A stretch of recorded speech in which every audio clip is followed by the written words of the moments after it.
Blog Talk Radio. This is the Light of Truth radio broadcast with Michael Boldea.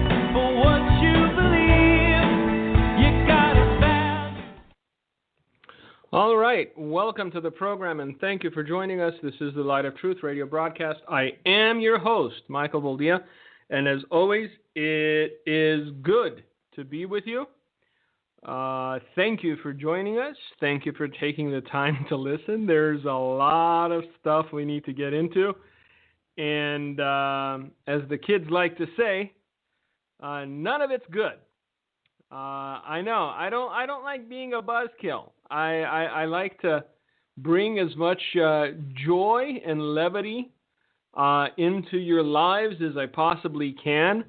But these are not times conducive to joy and levity. I do, however, have my delicious beverage, which I will likely sip on copiously throughout the hour. Because let's face it, you have to take your joy where you can, and coffee makes me smile. I know, I'm sure somebody has a problem with caffeine. Everyone's offended, everyone's got problems with everyone else, and we're going to get into that because I think that it does a lot to reveal what the future holds, especially for the church, especially for the household of faith. Because we're fractured, kids. And although Jesus may win in the long term, I fear that we will lose in the short term. Because while the godless are united in their desire to destroy the church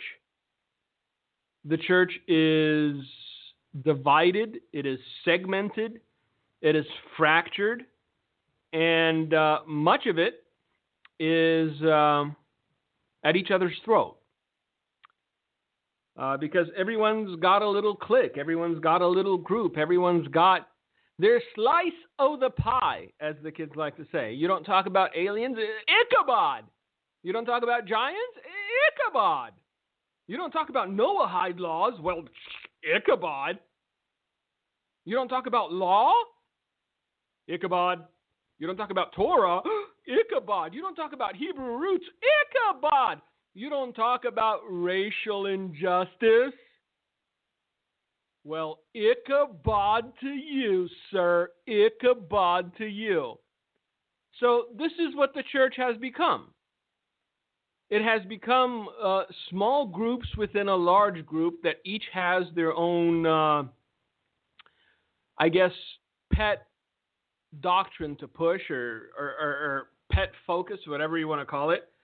And in all the hubbub, in all the fracturing back and forth and finger pointing and calling each other Ichabod, as though, look, honestly, I don't think 80% of Christians know what Ichabod means. Honest with you, I think they like the way the word sounds, and it sounds as though it's real condiment. Well, Ichabod to you, sir. All right, good. All right, go back. Go sit down and wipe your nose. This is an adult conversation with adults. So anytime I hear a Christian, especially, I know, see, the Beth Moore fans are getting ready they're warming up their fingers because they know what's coming. Especially middle-aged women with over 10 cats. They like to throw that word around as though it was going out of style. Anytime you disagree with them, anytime you question their self-importance, if you will, anytime you shrug your shoulders and go, maybe you're not one of the two witnesses. Maybe God did not speak to you audibly and say, you are my prophetess to the nations. Your name's Gail. You're 76 years old and you have a bad hip. It's all you can do to feed all your cats before they starve to death. So you know what? Just pull back on the reins of prophetess to the nations. Because that's, again, and this is, I wasn't even going to go here, but we're here now, so might as well. Astounding to me how every quote-unquote prophet and prophetess to the nation comes to people with a platform and demands that they validate their self-importance. Otherwise, you guessed it, they are Ichabod. How darest thou, sir, not receive me as the prophet I have been anointed to be? You're just part of Ichabod. Again, because they don't know what it means. So they just throw the word around. I'm like, you know what? If God called you to be a prophet to the nation or a prophetess to the nations, then God will provide the platform for you to speak the message that he has given you. A lot of the so-called prophets and vision seers and dreamers and all this other stuff are trying way too hard. It's as though they're unsure of whether or not called them to what they believe God called them to, and so they have to manufacture the audience. They have to manufacture years. If God has called you, if God has given you a message, he will provide the audience. He will provide the platform. The message will get out because that's his territory. The only duty you have is to speak the message. And you know what? Some people may reject it. Don't Ichabod them. Because again, there are shepherds that are responsible for sheep, that are responsible for what the sheep consume. And they've been around long enough to see a lot of shady stuff in Christendom. To see a lot of people calling themselves the prophet and prophetess to the nation. I love the couples, though. Those are the best. We are prophet and prophetess, Bob and Bela, whatever. Please bow before us and show us respect. No! I'm sorry. I show reverence to God. That's it. One and done. Anybody else, I'm going to be naturally, instinctively skeptical of, because unlike much of the church today, I remember what Jesus said, for there will be false prophets and false Christs in the last days who will go about deceiving many. So again, it is wise to be wise. It is wise to take everything with a grain of salt, including what I say. Because you know what? I don't know what's going to happen in 2 months, 6 months, or a year. Somebody trying to sell you gruel in a bucket may come up to me and go, hey, I got a business proposition for you. I'm going to put some potatoes au gratin with fake chives in a giant plastic bucket. The whole thing probably cost me $5 tops. Then you hawk it for me, we'll sell it for $160, and we'll split the profits 50-50. Now, I'm not planning on going down that dark path. I don't want to sell you potatoes au gratin with chives. But the heart of man is exceedingly wicked, so whenever you hear me speak on things, again, take it with a grain of salt. I know, you're shooting yourself in the foot, man. No, I'm not. I'm being honest with you. Because there are a lot of grifters in Christendom. There are a lot of grifters pretending to be visionaries, pretending to have dreams. And even though their dreams just flamed out, even though their prophetic utterances never came to pass, people still gravitate because it's confirmation bias. They want to hear what they believe will happen. And those that speak real truth, those that tell you, hey, you know what? Maybe Donald Trump isn't going to ride on a unicorn and take back the White House with a Tommy gun and a fedora. Maybe that ship has sailed. Maybe you're clinging on to a hope that will never manifest or manufacture and that will never come to pass. So, maybe you should just swallow the bitter pill and prepare yourself spiritually for some very dark times because, hey, we see what is happening. We see who's in charge and we see who they're trying to appoint to positions of power. The latest of which, of course, was the Senate confirmation of a very mannish, self-identifying woman by the name of Dr. Rachel Levine. Now, Dr. Rachel Levine, although identifying as a female, conspicuously still has male genitalia. I know. Some people would look at that and go, that's crazy. Just because you grew out your hair and put on some lipstick, it don't mean you're not a guy. This is the person that's supposed to be the assistant of Health and Human Services. She's neither healthy, nor is she, by definition, perhaps human. But this is the person that's supposed to be in charge of dictating what your children can do behind your back without your consent. And there was a very interesting back and forth between Dr. Rachel Levine, and by the way, I've scoured the intertubes. I went throughout Twitter. There has not been a mention by Beth Moore of how flowy Dr. Rachel's hair is. Because it's almost as flowing as Dr. Jill's hair. I mean, come on, Beth, get with the times. Strong, beautiful woman that Dr. Rachel Levine is. You should have mentioned her hair and that it was flowing. Yes, I will beat up on Beth Moore until the day she goes into the dirt because she deserves it. So, to the brave and beautiful Dr. Rachel Levine, possessor of men genitalia. Because I guarantee you at some point we're getting thrown off YouTube. That's fine. I'm good with it. But I don't want to make it easy for them. So, everything I've said is true. Dr. Rachel Levine, brave and beautiful, however, somehow, conspicuously, still in possession of male genitalia. And Rand Paul, who is also a doctor, oddly enough, because, man, they just torched the guy because he asked a very specific question. Are you for basically transitioning 4- and 5-year-old children? And Dr. Levine wouldn't answer specifically. I'll get back to you on that. I'll get back to you on that. Look, this person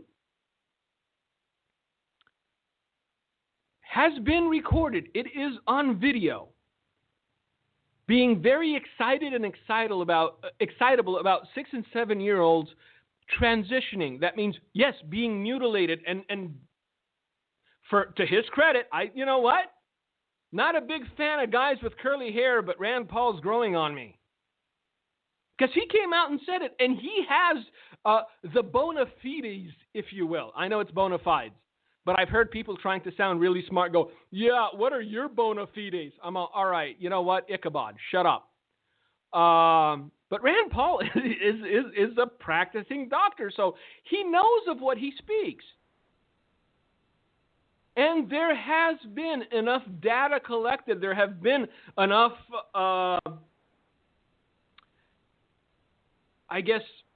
participants that have gone into studies that say children thinking they were born in the wrong gender, if you let them be, will grow out of it some 95% of the time.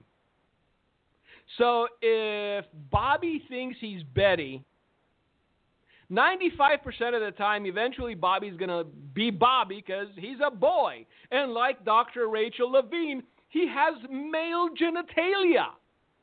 He has testosterone. I know. I've heard that one too. What are your bona fides? And I think you have a little too much testosterone. It's testosterone. Ichabod. But yeah. So studies have proven that 95% of the time, children who are confused about their gender, which, again, this is a modern-day problem. Once the bombs start falling and once people start starving to death in this country, and once tent cities are bigger than actual cities, once the economy implodes, once inflation goes through the roof, once gas is at $7.50 a gallon, I guarantee you there's going to be a lot less confused young people wanting to transition. Hunger makes you stop being stupid. Let's put it that way. We've had it so good for so long that we need to create problems for ourselves. We need to manufacture discontent because we have no reason not to be content. How come this is, by and large, exclusively an American problem? I'm not talking about the people in Thailand that do it because they're trying to feed themselves. And those are adults. And although I disagree with it and I find it morally reprehensible and it's disgusting to me, they're adults. The same can't be said for a 5 or 6 year old. Yet Dr. Rachel, possessor of man genitalia, sat up there and wouldn't answer the question. And Rand Paul pressed it, him, her, Z, whatever, on it. And still wouldn't answer the question. And yes, that's they do mutilate themselves. But oh man, the blowback that Rand Paul got for saying that they mutilate themselves. Out of this world. He was right. They know he was right. And the fact that this thing wouldn't answer the question as to whether or not she was okay with 5 and 6 year olds transitioning tells you everything you need to know. But hey, Beth Moore, thanks a bunch. Lady Gaga's outfit was out of this world. What do you think of Dr. Rachel's hair? Let's have a hair off between Dr. Rachel and Dr. Jill. Let's see who wears it better. What do you think, Beth? Is that worth a few hundred tweets? Yeah? Great. Super. So unless Beth Moore starts tweeting how beautiful Dr. Rachel Levine is, she's transphobic. I'm just putting that out there. So there you go. I know. I'm just trying to stir a pot of feces to see if there's an odor. There is. But this is now the world we live in. And when I hear people, just this fallacy, this straw man, well, yeah, do you think Donald Trump would have been better? Yeah, demonstrably. Especially for churches, especially for Christians, especially for religious freedom, because kids, they're coming for you. They will not allow anything to stand. They just went over, they just, depersoned, deplatformed, called a racist. Dr. Seuss, he was like a greenie, blib. Still. But if Dr. Seuss is now in the crosshairs, how long before the Bernstein Bears or Veggie Tales? Because I promise you, oh, that's good coffee. I promise you, Veggie Tales is somewhere on their list because Veggie Tales is homophobic and transphobic because they give a message of Christianity, and Christianity is naturally transphobic and homophobic and also racist and white supremacist. Do you understand what's coming? That's the question. And if you don't, I'm very, very sad for you. I really am. Because you still think these people are playing games. The things that we used to mock 3, 4, 5 years ago are now being codified. And if you mention the absurdity of it, you're criminalized. You're called a hater. Now, another thing that is of equal import, with just the utter buffoonery that this administration is and the people that they're trying to put into positions of power is this straw man. Because look, if you can't fix the current problems, you have to manufacture new ones so that it takes the focus off the real problems. And this is what they've done. And this thing has bled into the church. It has bled into the household of faith. And apparently my brother lost a night or two of sleep because this is happening like in Milwaukee. This is happening like right next door where we are. It's a personal assessment of racial residue. This is what has now become the church. This is what's passing for the church. I'm going to get into that, but first, somebody sent me a screen capture of one of my programs. I guess it was last week, and I talked about the whole idea that racism doesn't exist the way they project, the way they portray, the way they wanted to exist. Believe me. All right, I grew up, I told you, in Southern California as a kid. When I was about 12, if you went up if you went up Harbor Boulevard, at the corner of Harbor and Orangethorpe, there used to be what passes for a bodega. It was like a liquor store. Like 90% of the place was a liquor store. Then they had candy for kids. And one day I went in there to buy, they used to have these tins of bubble gum that you could unroll, and it was like 50 feet of bubble gum in a little tin. And I walk in there, and the guy that owned it, the guy that worked there, was Indian, not feather Indian, but dot Indian. I don't know how long he'd been in the States, but man, he had a heavy accent. So I walk in, I pick up the can of bubble gum because you could share it with the entire neighborhood. 50 feet of gum. It's a lot of gum. And before I could even go to the counter to pay for it, in the thickest Indian accent you've ever heard, he says to me, "You beaner Mexican wetback, do you have the money to pay for this?" Now, I knew that I was neither a beaner, a Mexican, nor a wetback. So everything he said didn't connect with me in the least.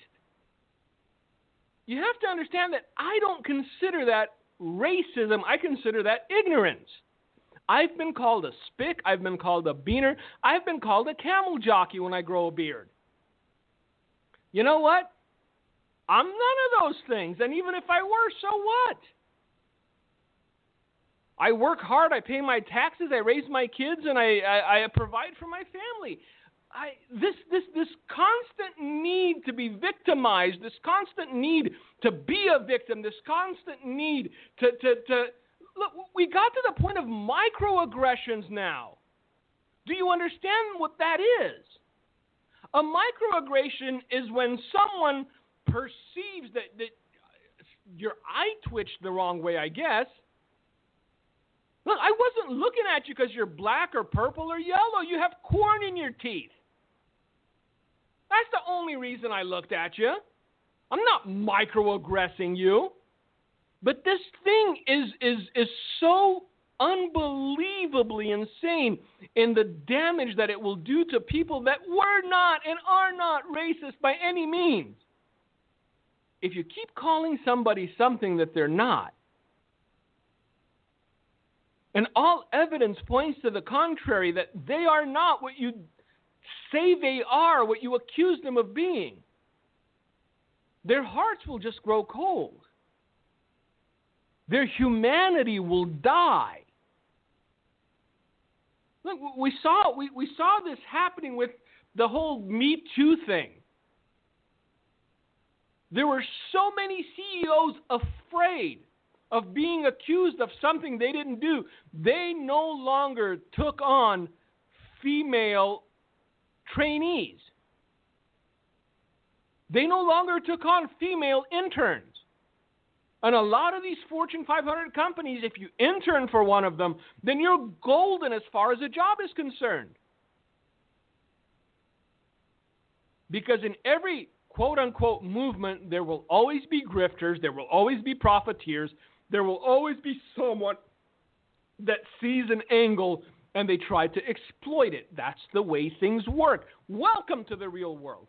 But this message I got, I guess, from last week's program, wow, man, love your grandfather's teaching to life and your work you carried on after he passed. But I really can't listen to you anymore after this one. Took this long, huh?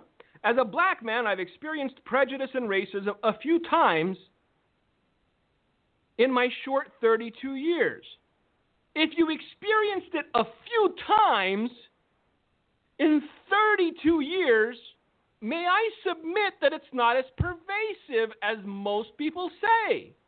9 out of 10 people are not racist in this country. I'm sorry. And this is coming from an immigrant that has been misconstrued as being a Muslim, as being a Mexican. I've been called every name in the book. But when somebody calls me a name, it's their ignorance showing. It's not racism. It's just, okay, you're kind of retarded. Ichabod. You're in that basket of people, the ones that use Ichabod wrong. We need to define what true racism is, my friend. Because there were real racists in this country. When you take a man and you string him up and you hang him from a tree just because he's black, that is racism. But we haven't had those things. In isolated incidents among 330 million people, sure.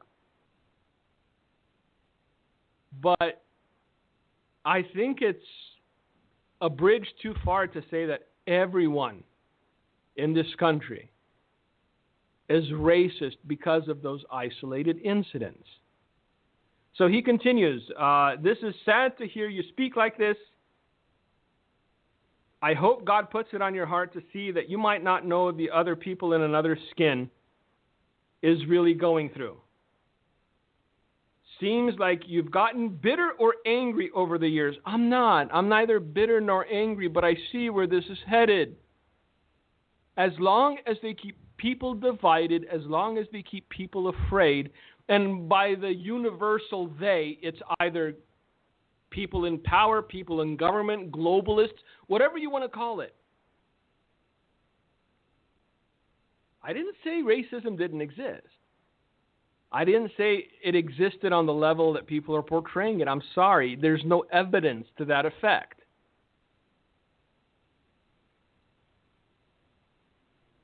Please make sure that you aren't being sucked in by this mystery Babylonian spirit America is handcuffed to, because you sound like everyone else.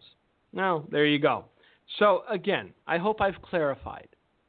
Because although you're not listening to me anymore, there needs to be an understanding and a definition of true racism. And the whole notion of microaggression or a white guy having dreadlocks or whatever. Look, we've become so hypersensitive that we're actively looking and seeking out things to be offended about. And the church is getting in on the action because this is the in thing now. And before we get into what is happening in the church,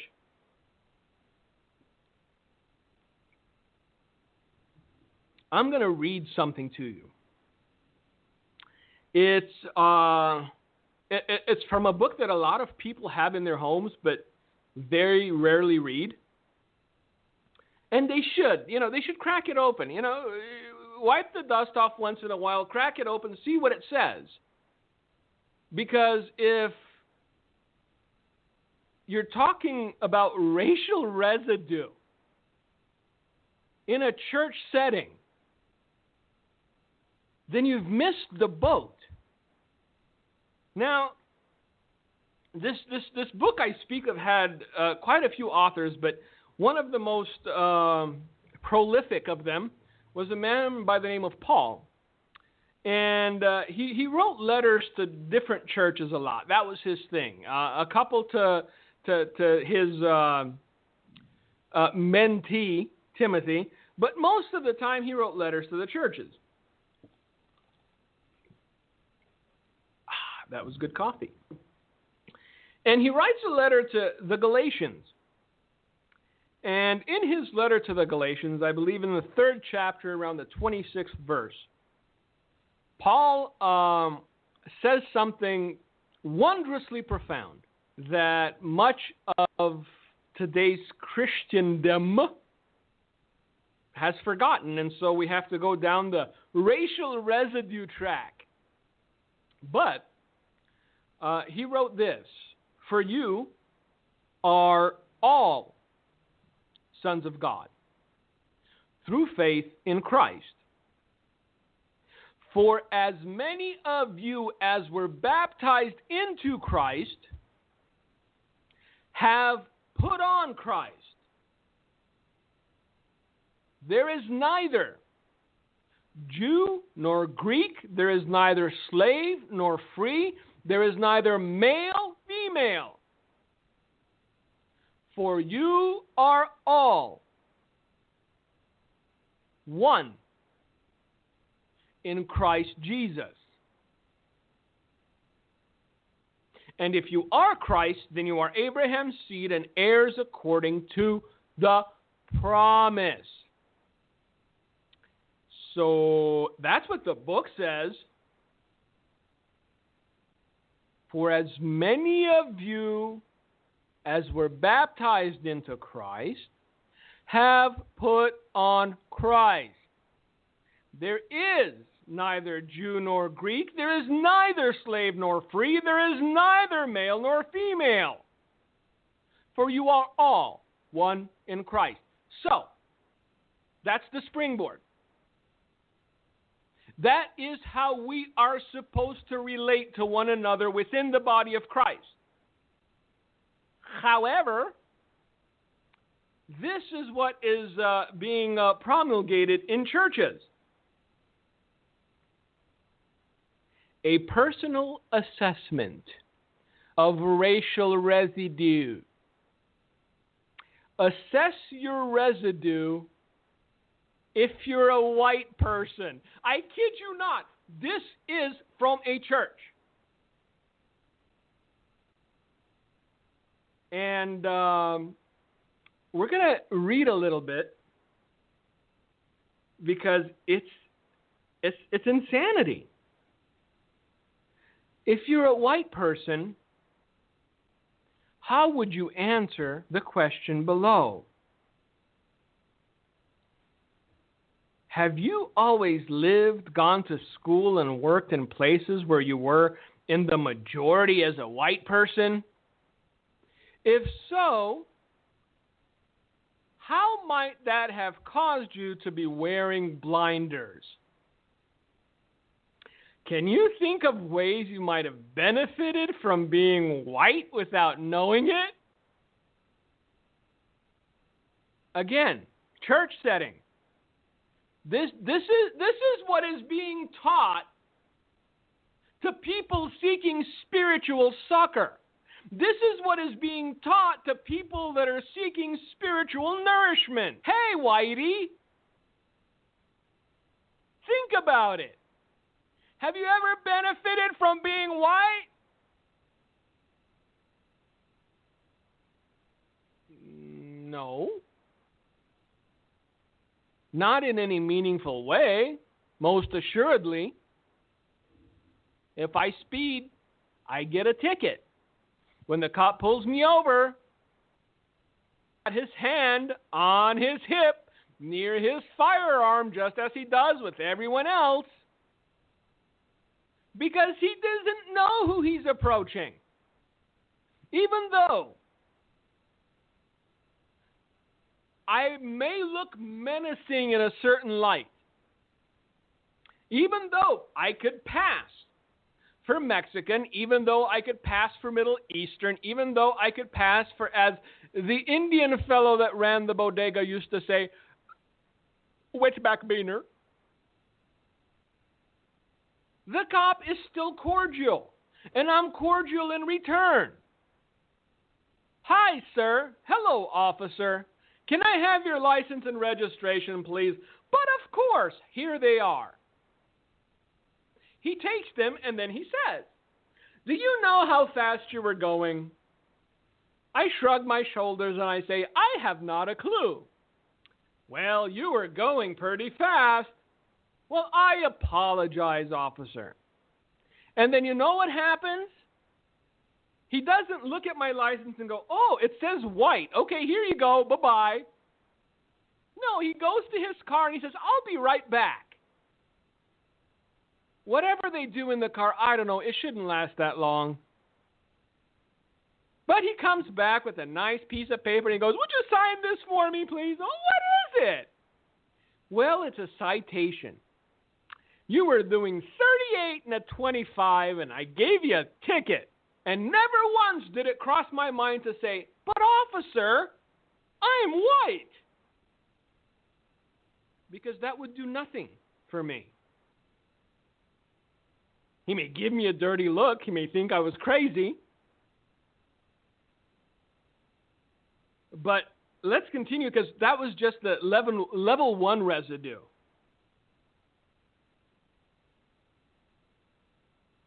Because this is now level 2 of racial residue. Have you avoided conversations about racial tension because you're not a person of color?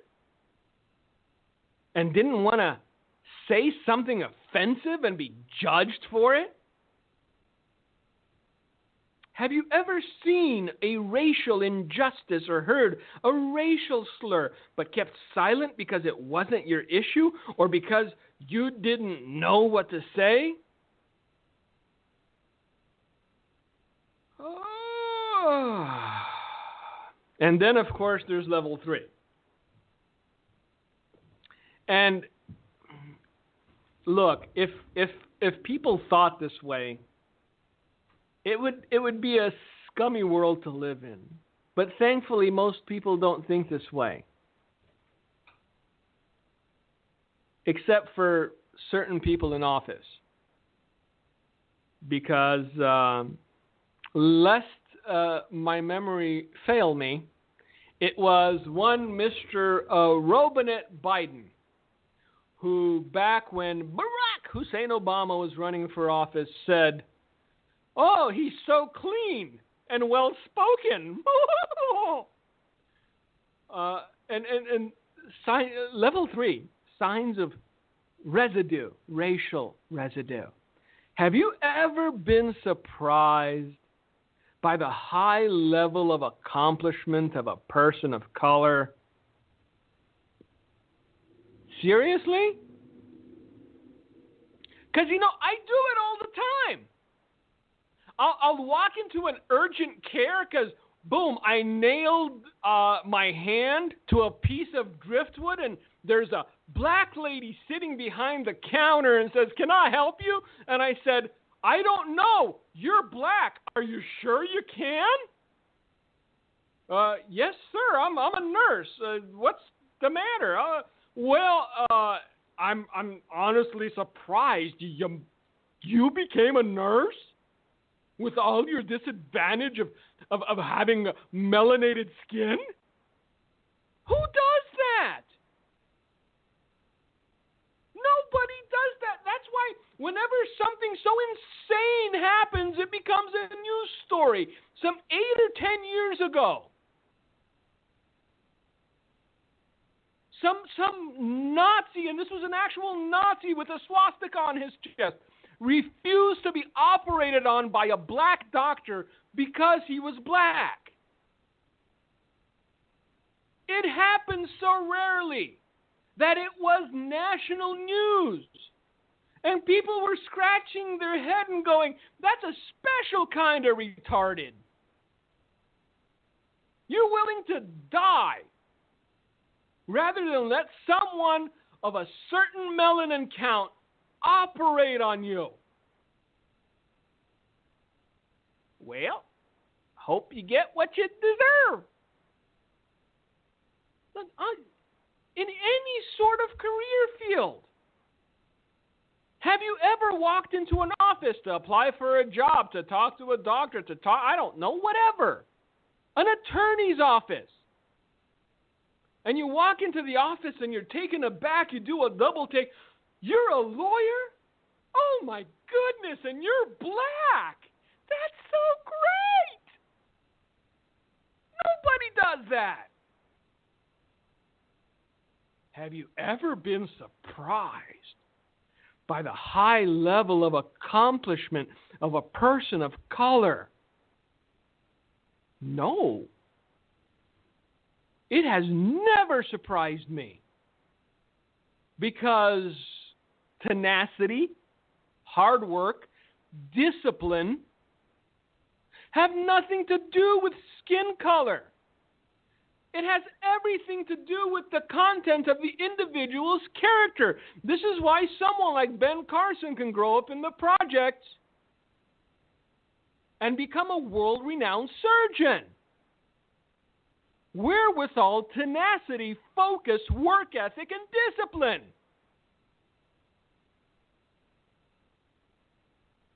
So let's stop with this before it goes too far. Because you know what this is doing? It's creating racial animus. Ever judged, this is number 6, by the way, in Signs of Racial Residue by City on a Hill Milwaukee Church. Yes, I called them out. It's on their website. So, I don't care. Have you ever judged the decision or performance of a person of color to be inferior without knowing about challenges in their current environment or the obstacles they faced in the past? What? Why? Hold on. Pump the brakes, as the kids like to say. If someone is hired to do a job, whatever that job might be, they are paid legal U.S. tender for performing said services. And they fail miserably at performing said services, whether or not they had a hard upbringing as a child, whether or not they're black, whether or not they lost a finger playing with M60s when they were kids, makes no never mind to me. You were hired to do a job. You can't cut it doing this job. I'm sure the explanation is great, but I need to hire somebody that can do the job.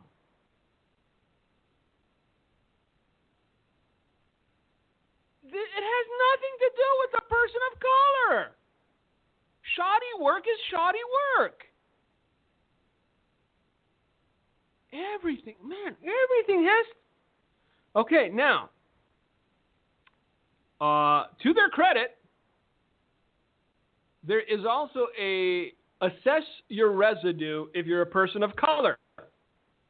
There you go. See, you thought if you're a person of color, you may have residue too.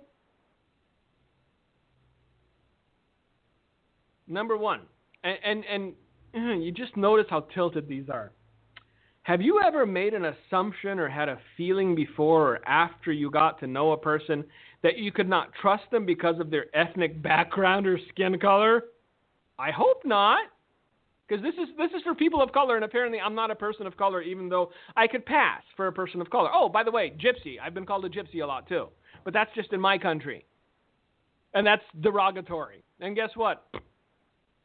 Call me what you will. See, we forgot. Remember when we were kids and there was that little ditty Sticks and stones may break my bones, but words will never hurt me. We should get back to that. I know we're trying to kill Dr. Seuss and we're trying to kill children's book. All we're going to have is Dr. Rachel Levine is going to come out with children's books. Do you think you're a girl, little Bobby? By Dr. Rachel Levine. By the way, 60-odd% suicide rate doesn't matter to Dr. Rachel. Because even though she has man parts, all the estrogen flowing through her, she thinks like a woman now. And you know what? Feelings matter most. I know. See, now all the women are going, what do you mean? You caught it? You didn't catch it. Okay, never mind. It was a joke. Let it be. Don't dig too deep. See, if you don't want to take offense, you can choose not to be offended. I was trying to make a point. I made my point. But see, most people are on the other side of the spectrum. They're looking for something to offend them. It's like me walking into an Abercrombie and Fitch and having one of those little pasty, limp-wristed clothing sellers going, I'm sorry, sir, we don't have anything in your size. Well, I should take offense to that. I'm Rubenesque. Why don't you have anything in my size? Well, because they cater largely to, AIDS-ridden homosexuals. I don't know, but you should have pants that are over a size 30. That's all I'm saying. But that's just a different story. I'm just venting now. But you know what? I walk outside. I go into the Kohl's. Find pants, 60% cheaper and in my size. So basically, they had to use more cloth to make my pants, and I got them 60% cheaper than the guys at Abercrombie were charging. That's a deal. It doesn't matter what color you are. That's a deal. So, number 2, and again, just listen to this. Assess your residue if you're a person of color, okay?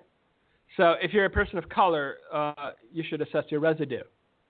Is the portrayal of your culture or people who look like you in American media upsetting to you? If it is, it's the media's fault because they chose to promote gangster rappers. They chose to promote thugs. They chose to promote gang members. Why didn't they go to Dr. Ben Carson and give him a show, a week in the life of Dr. Ben? Because it would have been so boring. He wakes up in the morning, he has a little oatmeal, he gets dressed, he goes to the hospital, he washes his hands, and he saves a life. He separates conjoined twins. How boring is that? We need something that pops. We need something that entertains. I got it. A week in the life of Snoop Dogg. What? I smoke my weed every morning. I smoke my weed every night. And he does. I'm not, again, nothing to, because Snoop Dogg's not even black. He's mulatto, so stop. But that's what he talks about. That's what he sings about. That's what his entire life revolves around. Endless hours of him smoking blunts, y'all. Not even a minute of someone like Ben Carson separating conjoined twins. So if you have a problem with the portrayal of your culture, it's the media's fault. It's not white people's fault. White people have their own issues. Signs of residue level 2 now.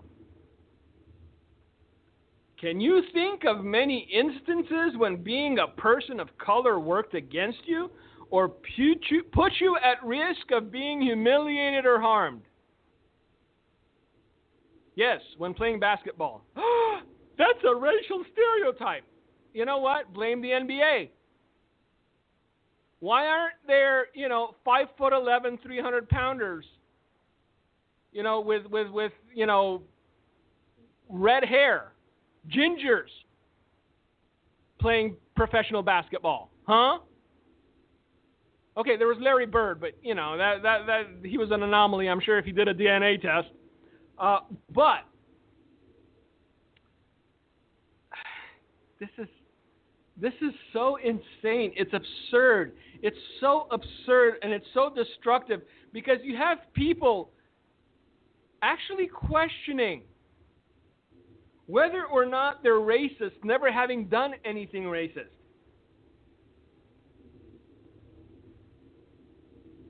So there were a couple of quotes because there was a Zoom conference with bishops and pastors how to handle current events regarding racism. And again, like I said, this really wrecked my brother because look, your foundation should be Galatians 3. If you're a church, that's it, Galatians 3. You were baptized into Christ and have put on Christ. He sent me some of the most, quote-unquote, profound quotes that he got out of this Zoom meeting. I think I would have needed a new computer if I was watching it, but thankfully, he did the heavy lifting on this one, so I bought him a coffee this morning for having to endure it. These are some of the most poignant quotes. And this, again, a meeting of bishops and pastors. Two viruses of this generation: COVID and racism. So this is from a pastor or a bishop. His assessment of the current malignancy that is sin, that has destroyed and is in the process of destroying countless lives. His assessment is that there are but two viruses of this generation: COVID and racism. Transgender pastors? Come on in, Billy Bob Betty Boo. Come on in. We don't discriminate here. But man, these two viruses of this generation, COVIDs and racisms. So yes, these are actual quotes, by the way. Whites don't have black friends, but blacks have white friends. Word salad, Ichabod, you're retarded. That's my comment. We need to listen, hear what they're feeling. We need to give them a platform. We need to allow our culture to feel. Huh? Again, self-important people. Self-important people that are on the brink of delusion. We should all say, I am George Floyd. I'm not. I'm sorry, I'm not George Floyd. I haven't OD'd of fentanyl. I never held a loaded gun to a pregnant woman's stomach. I've never been to prison. I'm not George Floyd because I made different choices. George Floyd could have made different choices. It wasn't the fact that he was black that got George Floyd dead. It was the choices that he made up until the point that he was handcuffed in the back of the cruiser and he OD'd on fentanyl that got George Floyd dead. So stop. I am Breonna Taylor. I'm not Breonna Taylor either. Nobody ever found a dead body in my trunk. I don't have a drug dealer boyfriend. Again, personal choice. You make choices and suffer the consequences thereof. Instead of telling people, hey, I'm George Floyd and I'm Breonna Taylor. I'm a sinner and I need to repent so I don't end up like George Floyd and Breonna Taylor. We have lost our minds.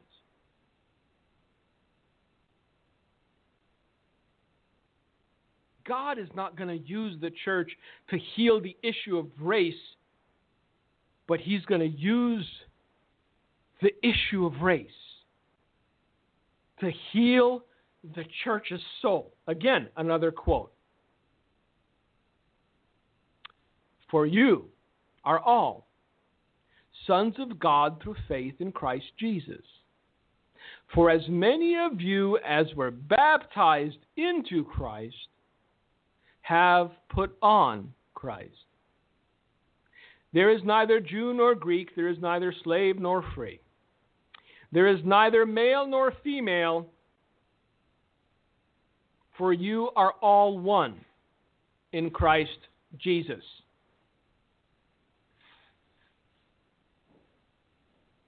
Anything that contradicts that truth is a lie. So dwell on that. Because, well, let's just say that what's on the horizon for this here country is not at all upbeat or optimistic. However, if you want to feel a little better about yourself, doctors in England are saying 3 masks are better than 2. So, yes, there are dumb people everywhere. But they've weaponized everything that they could weaponize to keep people fractured and divided and at each other's throats. Because if you can keep people afraid, if you can keep them fractured, if you can keep them divided, if you can make them focus on things that largely they have no control over, then you can do whatever you want behind the scenes and nobody will be the wiser. All right. So that was that. I was going to take some questions. Went on a rant, didn't have time. Next week, promise, we will take questions. For now, thank you for joining us. This was a recording.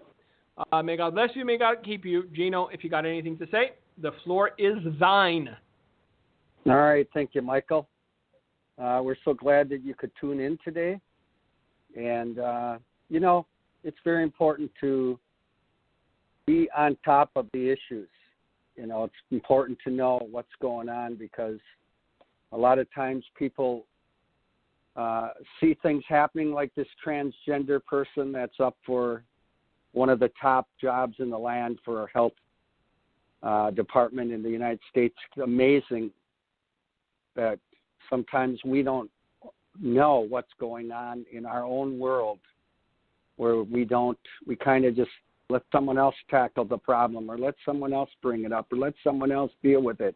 Every Christian in America right now better be on their toes in standing up for the faith. Every believer better be on their toes in defending truth. Every believer better be awake and watch like a watchman on the wall because hard, very, very unprecedented times are coming to America. And when these things start happening in a greater level, and they will, God will vindicate those that blew a trumpet, warned those that stood on the wall. And I guarantee you that we have to maintain a vigilant attitude, a vigilant spirit in opposing what's wrong. The preborn need an advocate. In my state of Wisconsin, we want to advocate against marijuana being legal. We want to defend truth. We want to stand up for faith and family and freedom. So, God bless you all. As Mike said, we'll have a couple questions next week. Thank you for listening to the Light of Truth radio broadcast. Thank you for listening to today's broadcast, The Light of Truth with Michael Boldea.